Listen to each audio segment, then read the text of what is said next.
Kedubes Swedia di Baghdad diserbu imbas pembakaran Al-Quran.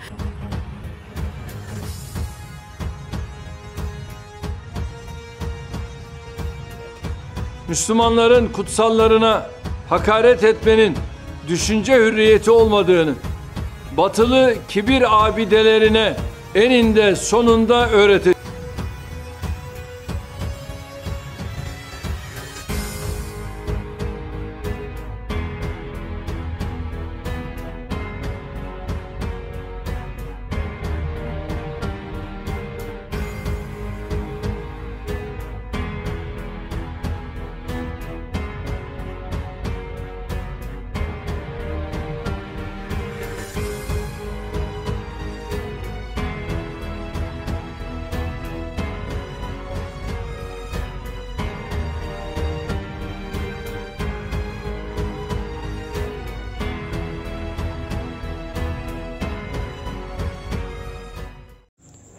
Hai para penonton Sentral News, sebelum lanjut jangan lupa subscribe dan lanjut tekan tombol Super Thanks.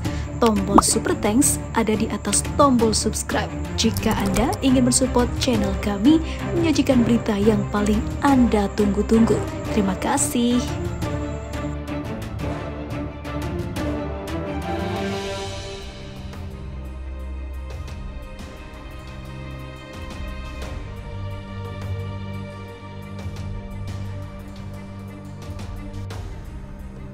Ratusan pengunjuk rasa menyerbu kedutaan Swedia di Baghdad Tengah pada Kamis dini hari. Mereka memanjat tembok dan membakarnya sebagai protes terhadap pembakaran Al-Quran di Stockholm. Demonstrasi kemarin dilancarkan oleh para pendukung ulama Syiah Muqtada Sadr. Mereka memprotes rencana pembakaran Al-Quran kedua di Swedia dalam beberapa minggu ini. Menurut postingan di grup Telegram yang menghubungkan ulama berpengaruh dan media pro-Tsar lainnya, kantor berita Swedia TT seperti dikutip Reuters melaporkan pada hari Rabu, polisi Swedia mengabulkan permohonan untuk pertemuan publik di luar kedutaan Irak di Stockholm pada hari Kamis. Permohonan tersebut mengatakan permohonan berusaha untuk membakar Al-Quran dan bendera Irak.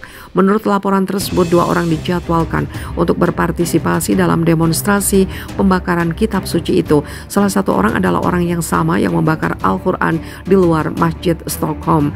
Serangan video yang diposting ke grup Telegram One Baghdad menunjukkan orang-orang berkumpul di sekitar kedutaan sekitar pukul 1 pagi waktu setempat.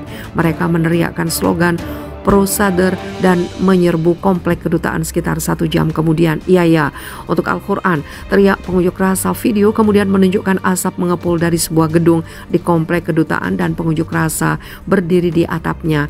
Kantor pers Kementerian Luar Negeri Swedia dalam sebuah pernyataan menyebut semua staf kedutaan Baghdad selamat.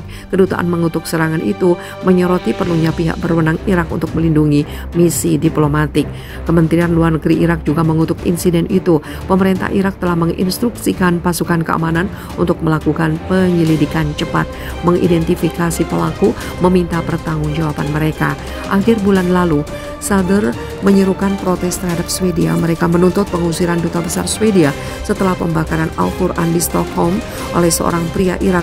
Polisi Swedia menuduh pria itu melakukan agitasi terhadap kelompok etnis atau nasional.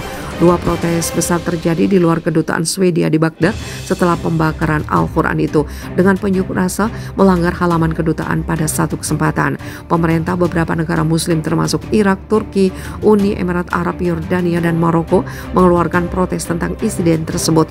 Irak meminta ekstradisi pria tersebut untuk diadili di negara tersebut. Amerika Serikat juga mengutuknya. Penerbitan izin Swedia yang mendukung kebebasan berekspresi bukan berarti dukungan terhadap tindakan tersebut.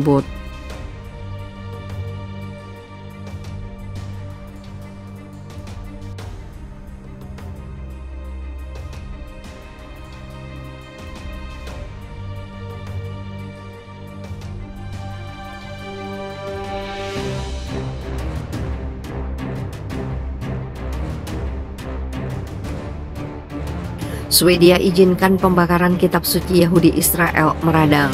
Polisi Swedia pada Jumat mengumumkan telah memberikan izin untuk protes yang akan mencakup pembakaran kitab suci umat Yahudi Taurat di luar kedutaan Israel di Stockholm. Hal ini memicu keamanan dari Israel dan organisasi Yahudi. Protes kontroversial yang dijadwalkan pada Sabtu 15 Juli 2023 terjadi beberapa minggu setelah seorang pria membakar halaman Al-Quran di luar masjid utama Stockholm. Insiden ini menyebabkan kemarahan dan kecaman yang meluas di seluruh dunia. Demonstrasi akan mencakup pembakaran Taurat dan Injil sebagai tanggapan atas protes. Pembakaran Al-Quran akan menjadi ekspresi untuk mendukung kebebasan berbicara menurut aplikasi kepolisi. Dalam sebuah komentar, kepolisian Stockholm menekankan bahwa sejalan dengan undang-undang Swedia, mereka memberikan izin kepada orang-orang untuk mengadakan pertemuan publik, bukan untuk kegiatan yang dilakukan selama ini. Polisi tidak mengeluarkan izin untuk membakar berbagai teks agama. Polisi mengeluarkan izin untuk mengadakan pertemuan publik dan menyampaikan pendapat, kata Karina Skevgården, petugas pers kepolisian Stockholm. Perbedaan itu penting, tambahnya. Presiden Israel Isaac Herzog adalah salah satu dari beberapa perwakilan Israel dan organisasi Yahudi yang langsung mengutuk keputusan tersebut. Saya dengan tegas mengutuk izin yang diberikan di Swedia untuk membakar kitab suci, kata Herzog dalam sebuah pernyataan. Saya mengutuk pembakaran Al-Quran yang suci bagi umat Islam di seluruh dunia. Saya sekarang patah hati karena nasib yang sama menunggu Alkitab Yahudi, kitab abadi untuk orang Yahudi, tambah kepala negara itu. Yakov Hagel, ketua organisasi Zionis Dunia, mengatakan dalam sebuah pernyataan bahwa pemberian izin tersebut bukanlah kebebasan berekspresi tetapi antisemitisme.